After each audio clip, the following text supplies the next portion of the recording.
விக்ரமாதித்தன் கதைகள் 44. செல்வனும் வீரனும்.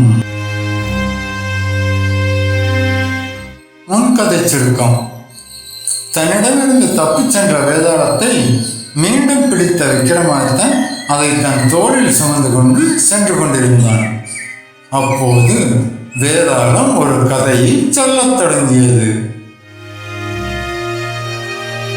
முன்பு ஒரு நாட்டில் வீரன் என்பவனும் செல்வன் என்பவனும் நண்பர்களாக இருந்தனர். வீரன் போர்க்களத்தில் வீரனாக திகழ்ந்தான்.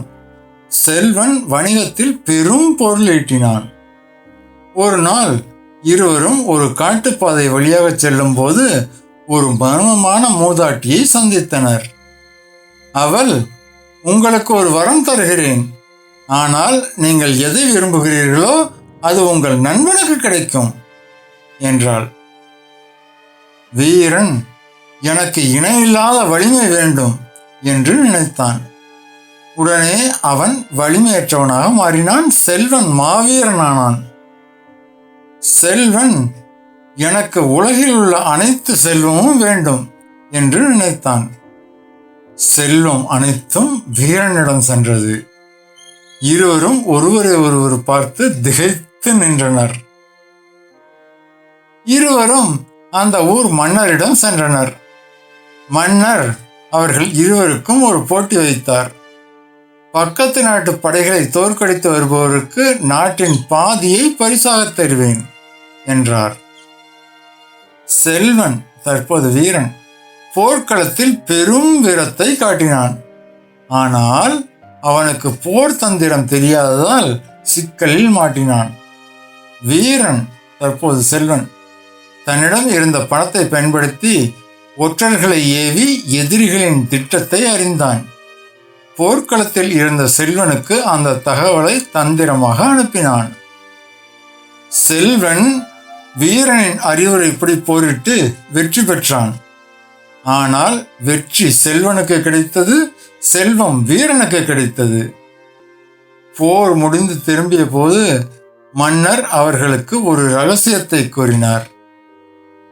இந்த வரத்தை வழங்கிய மூதாட்டி ஒரு மந்திரவாதி.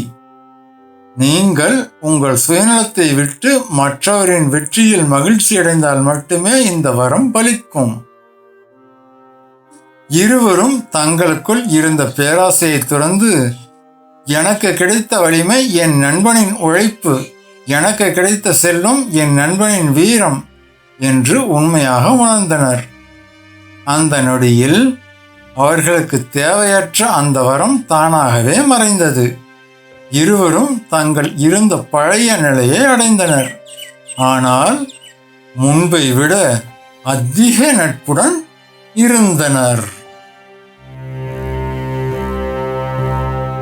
கதையை முடித்த வேதாளம், மன்னா, எவன் ஒருவன் சுயநலத்தை விட்டு நண்பனின் வெற்றியை தன் வெற்றியாக கருதுகிறானோ அவனே உண்மையான வீரன்.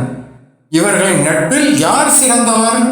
இதற்கு பதில் தெரிந்திருந்தும் நீ கூறாவிட்டால் உன் தலை சுக்கு நூறாக வெடித்து சிதறும் என்றது. உடனே விக்ரமாதித்தன், இருவரும் சமமானவர்களே, சுயநலத்தை விடுத்தால் மட்டுமே வெற்றி நிலைக்கும் என்பதுதான் உண்மை என்று பதில் கூறினான்.